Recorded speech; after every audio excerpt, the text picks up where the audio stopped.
Oh, what's up YouTube? How's it going? Back again for another random video. Before I sit down, tell you what I've been up to lately. Yeah, my MacBook screen's pooched.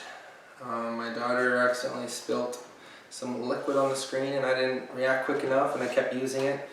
I air gunned it. After watching what you're supposed to do, yeah, so the screen's pooched on this. I have to plug it in to use it. Thank God it's not totally wrecked. I will be buying a brand new MacBook Pro.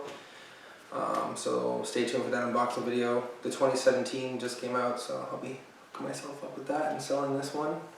Or just keep that as like a desktop kind of thing. Anyways, the past week I've been off work, hung out with my kids, did tons of stuff. So that was cool.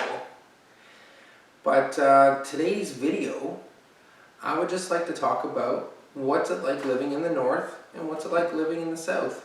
And I don't mean Grand Canyon south, polar bear north.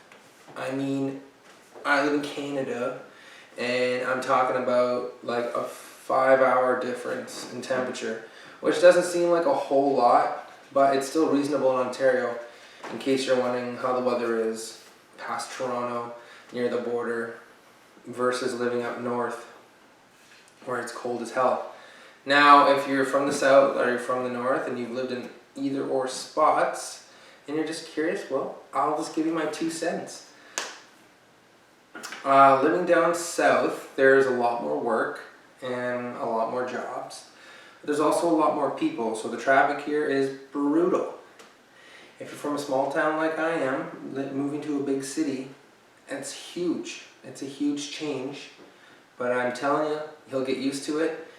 And if you can't get used to it, you're not gonna like it. You just have to deal with it. There's, you're gonna get road rage. You might as well just wait your ass in traffic and deal with what comes. A lot more stuff to do, a lot more bands. A lot of the cities down south have stadiums. They have their own hockey teams. Fairs, festivals, like just so much more stuff to do. A lot of sweet corn and little produce stands all over the countryside down south. If you have a snow machine, you're from the north. It doesn't snow a whole lot down here and not for very long. So you might not even get lucky to go on your sled. And there's not a whole lot of trails down here, not a whole lot of hunting. You have to go up north for that. So that is a huge pro if you're up north and you're used to doing stuff like that. Well, you're going to have to go the hell back home if you move down south to do it. And coming back and forth from weekends is brutal. I do it all the time. What else?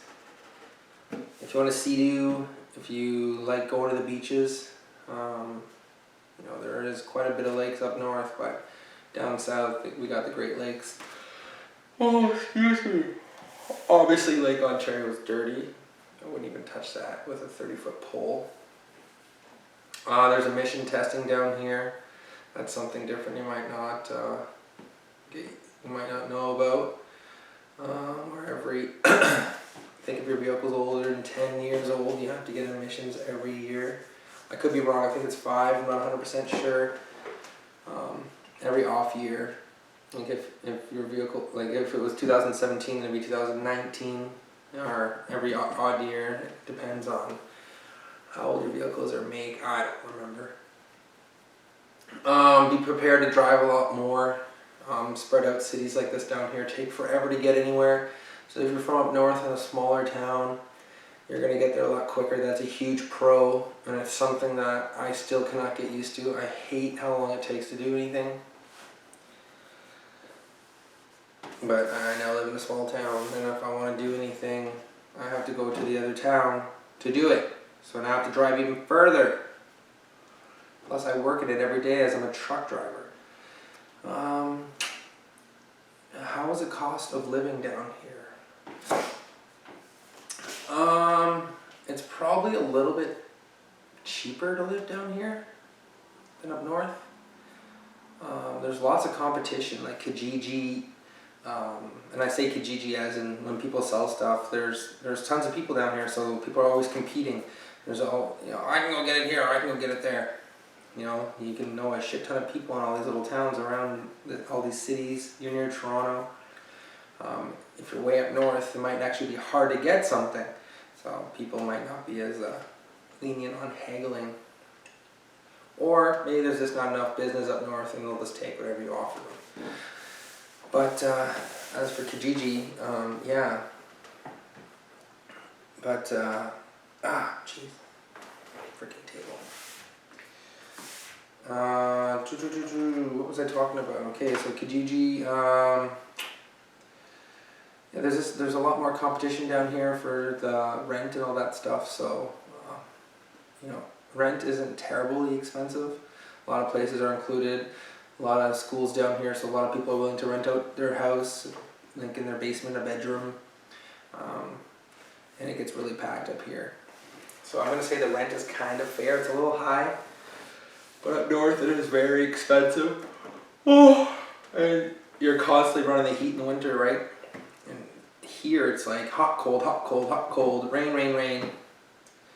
Then it'll stop raining for like 3 weeks. It'll be sunny, your grass will die. You gotta water your grass every day. You're definitely gonna run the AC a little bit more down here. I've noticed where I live compared to where a lot of places up north, the weather is starting to get really shitty. If you like warmer weather, obviously move down south. All-wheel drive, four-wheel drive vehicles, you're gonna have no problem down here. Like, it doesn't get terribly snowy. Just the snow drifts from the roads. That's one thing I'm not used to, because up north there's trees everywhere, so when you got a big snow drift coming off the plains there, the farmland, holy shit, that can blow your vehicle right in the ditch, so drive carefully. The fog is another crazy thing. Living down here, the fog is brutal. I don't know if that has to do with just the obviously hot and cool, like the weather, but it's smoggy. It's just nasty down here, right? So pretty soon it'll be hard to breathe when we walk around.